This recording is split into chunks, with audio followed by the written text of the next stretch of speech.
Yeah.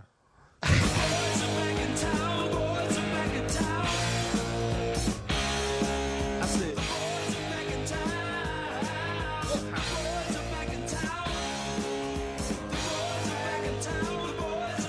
So here we are, back once again in the hallowed hall at the Harper Adams University, standing on how many tons of mud?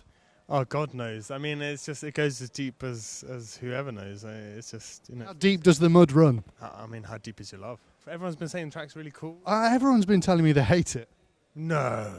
No, they love it. It just looks awesome, cool, the whole track. It's like big jumps and it looks tricky. It looks great. Yeah, it looks like tons of fun. I think it's going to be quite flowing, to be honest, and quite fast, but good racing as well, and there's a lot of air time, so that's always good. Great, fantastic. It's not so in Germany, it's really great. At the moment, just this.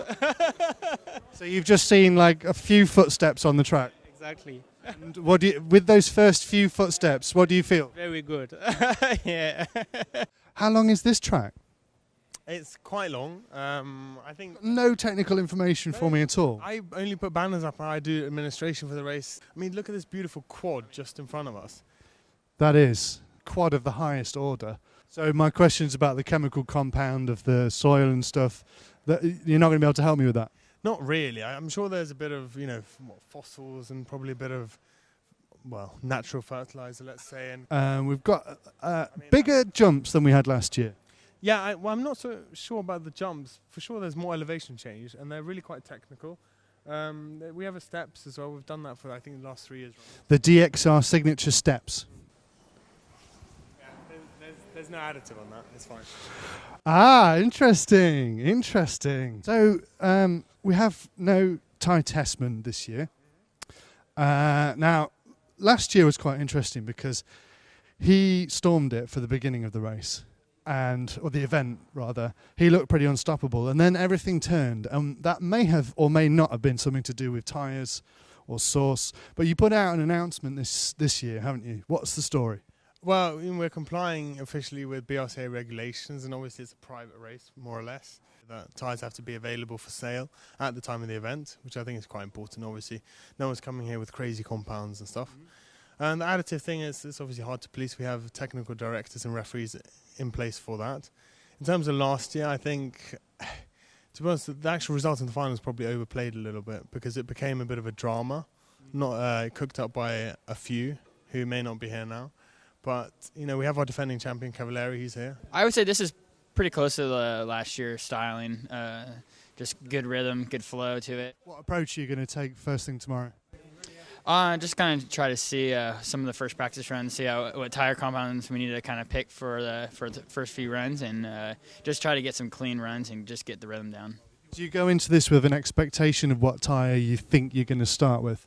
I think we'll probably be on a clay compound since that's what we ended up with last year. It seems like the track is going to have that same style as last year, so we'll try going with that and then go from there. Thibaut's here, he's 5 times champion. It's nice to have a technical track. I feel like all the tracks lately that I've been at have been just super full throttle, no technical jump sections, and it looks awesome. Happy to see a berm. We don't really get berms that we can use anymore, so yeah, it looks cool.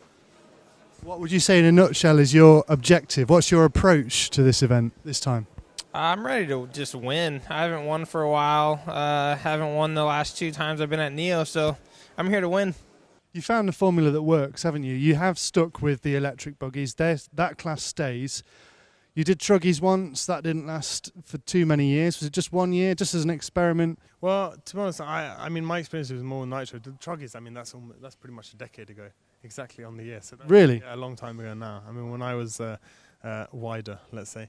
And let's find some footage of that. Let's not do that. That's a terrible. Now let's take a look at that. Well, first of all, deciding whether to do it. Is it busier than previous years? Have you upped the numbers? No, we're at 270 drivers in nitro. And then we have 60 drivers in an e-buggy, in the Model Tune e-buggy class. So it's a little bit bigger. I think last year we were at 240 or 250 or something. I forget the exact number, but yeah, we're a little bit bigger. But the thing is, like, there's demand. We could fill 2 events, to be honest. I'm pretty sure we'll run 24 hours. Well, with night falling here at Harper Adams College in Telford, still preparations happening on track, just last minute tweaks happening. Phil spraying more banners onto the floor. Got some lovely logos on the track, and we've got some drivers. Ryan over there, obviously very happy with the track. Looking forward to getting started for qualifying tomorrow. Stay tuned to neobuggy.net, and we'll be back tomorrow with what happened on day 1.